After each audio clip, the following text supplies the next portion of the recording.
আবার এই ঘড়িটা শুরু হইছে। এই গন্ধটা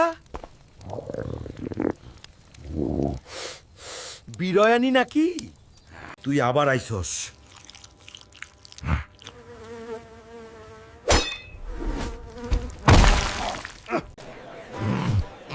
যাই হোক, বিরিয়ানি মানে সুখ।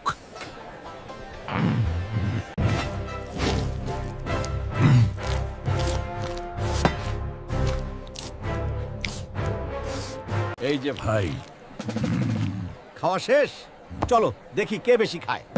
বুড়া তুমি আমারে চ্যালেঞ্জ। শুরু হইল বিরিয়ানি যুদ্ধ। বুড়া বনাম হাল্ক। এই বুড়া তো মেশিন রে ভাই। বছর 40-এর অভিজ্ঞতা আছে বাবা। খাওয়া শেষ, এখন শান্তি। না ভাই, তুমি আসল হাল্ক।